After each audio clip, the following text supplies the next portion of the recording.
Taxonomy की। Taxonomy की बात करें तो ये क्या होती है, एक टाइप की आर्टिफिशियल अरेंजमेंट होती है, ठीक है। टेक्सोनोमी की का मतलब क्या हो जाएगा, ये क्या होगी, एक टाइप की आर्टिफिशियल अरेंजमेंट हो जाएगी।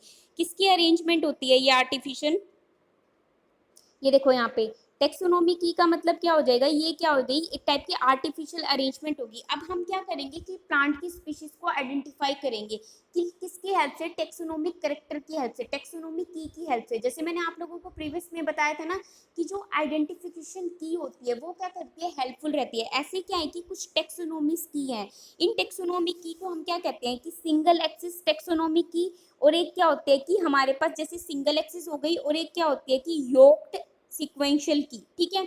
दो टाइप की होती है, एक तो कैसी होती है सिंगल एक्सिस की होती है, और एक कैसी होती है कि योग इंटर्टेड सीक्वेंशियल की, ठीक है। सिंगल एक्सिस की में क्या होता है कि इनमें क्या होता है, सबसे पहले किसके ऊपर बेसिस होते हैं, डायग्नोस्टिक कैरेक्टर्स के ऊपर। डायग्नोस्टिक कैरेक्टर्स क्या होते हैं कि हर एक फैमिली के कुछ स्पेशल कैरेक्टर्स होते हैं, उन कैरेक्टर्स को हम क्या कहते हैं, डायग्नोस्टिक कैरेक्टर्स कहते हैं, ठीक है।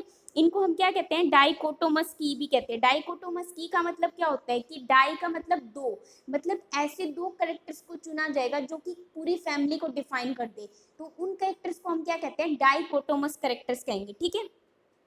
इसके अलावा इनको, इस मेथड को हम क्या कहते हैं, सिंगल एक्सिस की मेथड कहेंगे। यहां तक समझ में आ गया? यस। इन करेक्टर्स के अंदर देखो, सबसे पहले हम दो करेक्टर्स लेंगे एग्जाम्पल के लिए। क्या हो गया, सबसे पहला करेक्टर है प्लांट्स आर वुडी, ठीक है।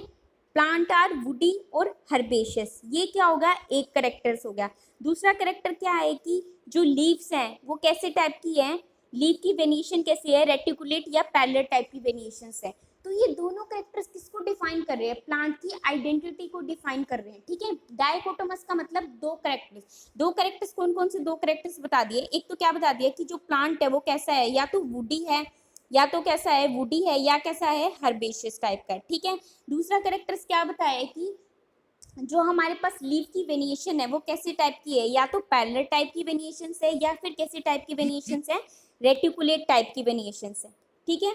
दोनों कैरेक्टर्स अच्छे से डिफाइन हो गए, समझ में? यस। तो ये दोनों कैरेक्टर्स क्या बता रहे हैं, किसी भी प्लांट की आइडेंटिटी बता रहे हैं, ठीक है। नेक्स्ट कैरेक्टर्स की बात करें तो ये दो कैरेक्टर्स क्या कर रहे हैं कि एक पूरी किसी भी आइडेंटिफिकेशन मेथड के लिए हेल्पफुल रह रहे हैं। वो क्या बता रहे हैं कि प्लांट की आइडेंटिटी बता रहे हैं। जैसे हमने क्या बताया कि एक तो क्या, नेक्स्ट एग्जांपल की बात करें, जैसे नेक्स्ट एग्जांपल देखो, पेटल्स का कैरेक्टर, पेटल्स भी कैसे हैं, पेटल्स के कलर को बता दिया।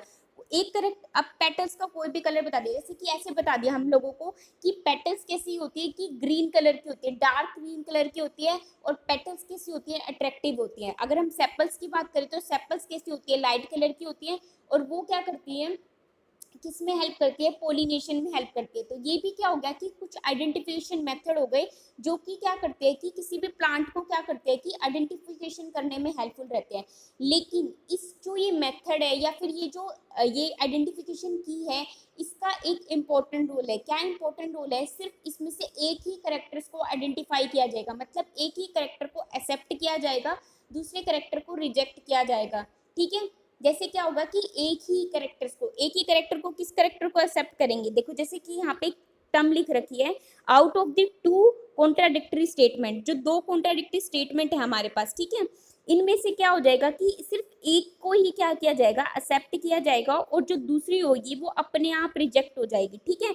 इन करेक्टर्स को क्या कहते हैं, जो दो करेक्टर्स होते हैं, जैसे कि एक वुडी है और एक क्या हो जाएगा पैरेलल वेनिएशंस है, इन दो करेक्टर्स को हम क्या कहते हैं, ये क्या होते हैं, कपलेट। कपलेट का मतलब जब दो चीजें एक साथ यूज की जा रही है उन करेक्टर्स को हम क्या कह देंगे, कपलेट कह देंगे, ठीक है।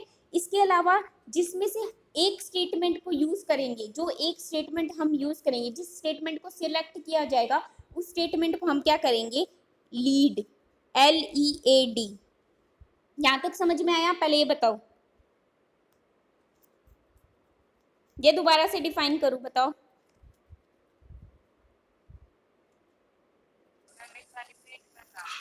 ओके, ध्यान से सुनना है इसको, ठीक है।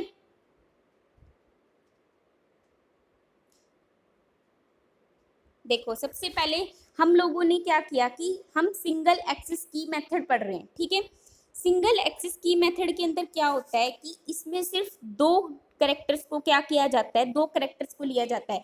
ये हो गया फर्स्ट कैरेक्टर, ये हो गया सेकंड कैरेक्टर, दो कैरेक्टर्स को ले लिया। वो दो दो कैरेक्टर्स कौन से होने चाहिए, डायग्नोस्टिक कैरेक्टर्स होने चाहिए। डायग्नोस्टिक का मतलब क्या होता है कि स्पेशल कैरेक्टर्स होने चाहिए, ठीक है। नेक्स्ट पॉइंट क्या है कि वो जो दो कैरेक्टर्स होंगे उन दो कैरेक्टर्स को हम क्या कहेंगे, डाइकोटोमस। डाइकोटोमस का मतलब क्या हो जाएगा, जो क्या हो जाएंगे, किसी भी दो कैरेक्टर्स को डिफाइन कर रहे हैं, ठीक है। नेक्स्ट पॉइंट क्या हो जाएगा, जैसे कि एग्जांपल के लिए हमने कोई भी कैरेक्टर्स ले लिया, कैरेक्टर्स के लिए हमने क्या लिया, जैसे कि जो स्टैम्प्स है वो कैसी है, हर्बेशियस है और वुडी है, ठीक है। ये क्या हो गया, पहला कैरेक्टर हो गया। दूसरा कैरेक्टर क्या लिया कि जो लीव्स है वो क्या शो कर रही है, पैरेलल वेरिएशन भी शो कर रही है और रेटिकुलेट टाइप की वेरिएशंस भी शो कर रही है। ये हो गया दूसरा कैरेक्टर। लेकिन सिंगल एक्सिस की मेथड में एक पॉइंट होता है, पॉइंट का मतलब एक की पॉइंट होगा। वो की पॉइंट क्या होता है कि हम सिर्फ एक ही करेक्टर को एक्सेप्ट करेंगे, जो दूसरा करेक्टर होगा उसको हम क्या कर देंगे, रिजेक्ट कर देंगे, या फिर वो करेक्टर अपने आप रिजेक्ट हो जाएगा। हम जैसे कि मल्टीपल चॉइस क्वेश्चन होता है उसमें सिर्फ क्या होता है, एक सिंगल आंसर को ही क्या किया जाता है कि टिक किया जाता है, बाकी आंसर अपने आप ही क्या हो जाता है, रिजेक्ट हो जाते हैं, हो जाते हैं ना। हम क्या करते हैं, एक सिंगल आंसर को ही तो टिक करते हैं। हमारे पास चार ऑप्शन होते हैं, उन चार ऑप्शंस में से क्या होता है, एक सिंगल आंसर को टिक करते हैं क्योंकि वो मोस्ट प्रोबेबली ठीक आंसर होता है, ठीक है। जैसे हम कहते हैं ना कि इन चार ऑप्शन में से जो सबसे ज्यादा सही लग रहा है, जो सबसे ज्यादा एक्सेप्टेड लग रहा है उसको सिलेक्ट करो। तो ऐसे ही क्या होता है कि दो कैरेक्टर्स में से सिर्फ एक ही कैरेक्टर को एक्सेप्ट किया जाता है, दूसरा कैरेक्टर अपने आप रिजेक्ट हो जाता है, ठीक है। उन दो कैरेक्टर्स को हम क्या कहेंगे, कपलेट कहते हैं। कपलेट का मतलब जो दो चीज को डिफाइन कर रहा है, COPLET, कपलेट, ठीक है। जैसे कि एग्जांपल जैसे ही दे रखा, देखो कैलिक्स का दिखा रखा है, calyx are differentiate from corolla, petals with nectar at the base. मतलब कि पेटल्स के अंदर क्या प्रेजेंट होता है, नेक्टर प्रेजेंट होता है, ठीक है।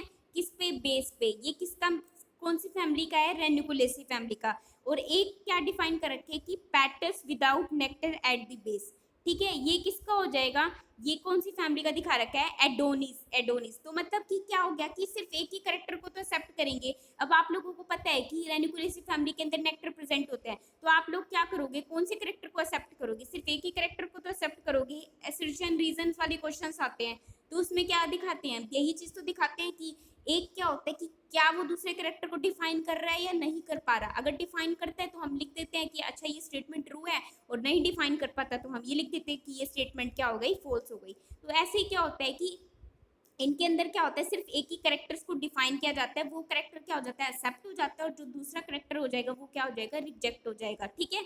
जो एक सिंगल लाइन होगी, एक सिंगल करेक्टर होगा, करेक्टर का मतलब एक सिंगल डायग्नोस्टिक करेक्टर्स होगा, उन डायग्नोस्टिक करेक्टर्स को हम क्या कहते हैं, लीड कहते हैं। लीड, LEAD, समझ में आ गया। Yes ma'am. आप कोई दिक्कत, कल आप लोग यहाँ तक अच्छे से पढ़ के आओगे, ठीक है। कल मैं आप लोगों को दूसरा मेथड करवाऊंगी, योग सिक्वेंशियल की, ठीक है। आज मैंने आप लोगों को सिर्फ एक ही मेथड करवाया है, सिंगल एक्सिस करेक्टर, ठीक है। जैसे कि ये एग्जांपल दे रखे सारे, plants are woody herbaceous, fruits कैसे होते हैं, एक्ने या follicle, calyx and corolla differentiate और नॉट डिफरेंशिएट। तो ये सारे करेक्टर्स क्या बता रहे हैं, अब हम इनमें से एक ही करेक्टर को डिफाइन करेंगे, एक ही करेक्टर को एक्सेप्ट करेंगे। वो करेक्टर क्या करेगा कि पूरी फैमिली के क्या हो जाएगा, की पॉइंट्स को बता देगा। तो इस मेथड को हम क्या कहते हैं, सिक्वेंशियल या सिंगल एक्सिस मेथड कहते हैं। सिंगल का मतलब सिर्फ एक ही करेक्टर को एक्सेप्ट करना, दूसरे करेक्टर को क्या कर देना, रिजेक्ट कर देना। अभी हम आगे देखेंगे कि क्या क्या, ये थोड़ी है कि सिर्फ इन्हीं को डिफाइन कर दिया है, इन मेथड की कुछ लिमिटेशंस भी हैं। अभी तो सिर्फ कोई भी साइंटिस्ट आया उसने अपना मेथड दे दिया कि अच्छा हमें ये मेथड यूज करना चाहिए टेक्सोनोमी में या फिर अदर कोई मेथड। तो अभी इनकी लिमिटेशंस भी आएगी, ये मत सोचना कि इन्हीं कैरेक्टर्स को ऐसे कैसे डिफाइन कर दिया, ठीक है। तो इनकी लिमिटेशंस भी आएंगी। अभी हमने सिर्फ एक ही मेथड पढ़ा है, सिंगल एक्सिस मेथड, ठीक है। कल हम नेक्स्ट मेथड पढ़ेंगे, पैरेलल सिक्वेंशियल की भी पढ़ेंगे और योग सिक्वेंशियल की भी पढ़ेंगे, ठीक है। यहाँ तक समझ में आ गया ना। Yes ma'am. कोई पॉइंट में किसी में दिक्कत तो नहीं है, बताओ। No ma'am. ओके।